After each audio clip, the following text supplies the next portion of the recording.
آزادی بیان言论自由 free speech. Let's start with Mark Zuckerberg, because he's obviously a very interesting character. What role would you say that he has in the company, and do you think that's a good or a bad thing? And what would you say, if any, are his flaws? Wow.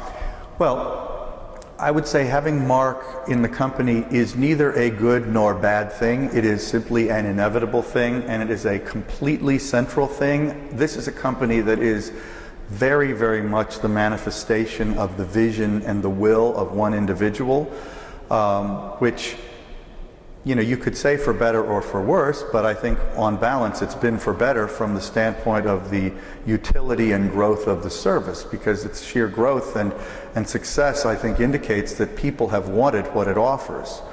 And it really flows very strongly from his vision of giving people these capabilities of communication.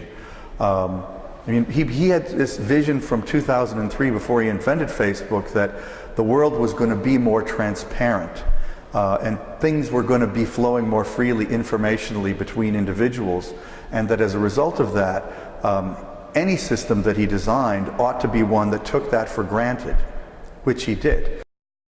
His flaws are, to some extent, that he does have such a certitude, shall we say, about the inevitability of the sharing and transparency. So that's the flip side of the assets. If he's wrong, then the whole thing falls apart. And he has this unique authority of, even now that the company's public, controlling over 50% of the voting shares, so nothing has to happen that he doesn't want. He is in total and complete control.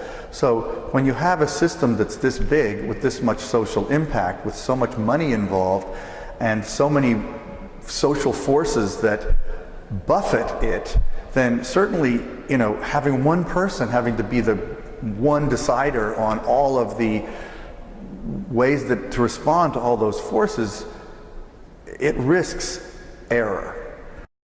Isn't it a scary thought that you have this one person who in so many ways has entered the lives of 900 million people, and they have no say really in what ends up happening on Facebook? Well, it's easy for me to see how someone would see it as scary that Mark has all that power, but knowing him, it doesn't scare me, because I think his motives are extremely good. I think his values are extremely good. And that's a controversial point of view, because honestly there aren't many people outside the company who actually know him very well.